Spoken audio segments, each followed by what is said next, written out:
আপনাদের যার কথা বলবো তিনি ছিলেন রাজিয়া সুলতান। রাজিয়া সুলতান ছিলেন দিল্লির সুলতান মামলুক সুলতান ইলতুৎমিশের কন্যা।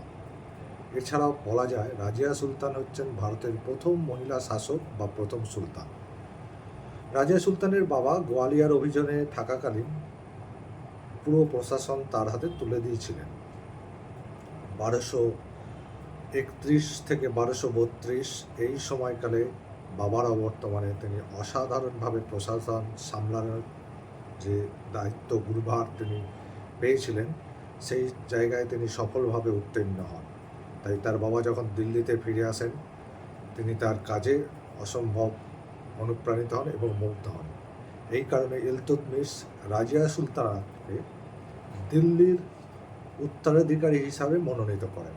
যদিও রাজিয়া সুলতানের এক কনিষ্ঠ ভ্রাতা ছিল, তখনকার সময় অনুযায়ী কোনো মহিলা নয় পুরুষকেই সিংহাসনের দাবিদার মনে করা হতো।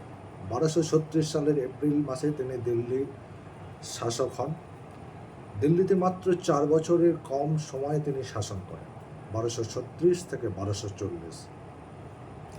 পরবর্তী সময়ে তার ভাই তাকে অপসারণ করেছিলেন এবং সেই জায়গায় তিনি তার শাসনভার নিয়ে নিয়েছিলেন। পরবর্তীকালে ভাইয়ের বিরুদ্ধে বিদ্রোহ করে তিনি নিজের প্রাণ বিসর্জন দেন। রাজিয়া সুলতান ছিলেন দিল্লির একজন অত্যন্ত মহান নারী নেত্রী বলবো, বা মহান শাসকও বলতে পারি। দিল্লির জনসাধারণ তাকে রাজিয়া এবং রাদিয়া বলেই ডাকত।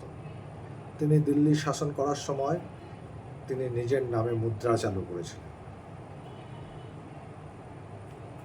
রাজিয়া সুলতান একজন অন্যতম গুরুত্বপূর্ণ মহিলা নেত্রী হিসাবে ইতিহাসে চিরকাল এই জন্যেই থাকবে।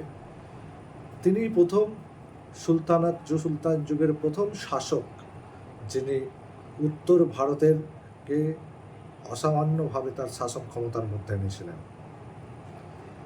তিনি প্রথম যিনি উত্তরাঞ্চলকে তার গুণমুগ্ধ শাসনে পরিণত করেছিলেন। তিনি একমাত্র মুসলিম মহিলা যিনি দিল্লির সিংহাসন দখল করেছিলেন।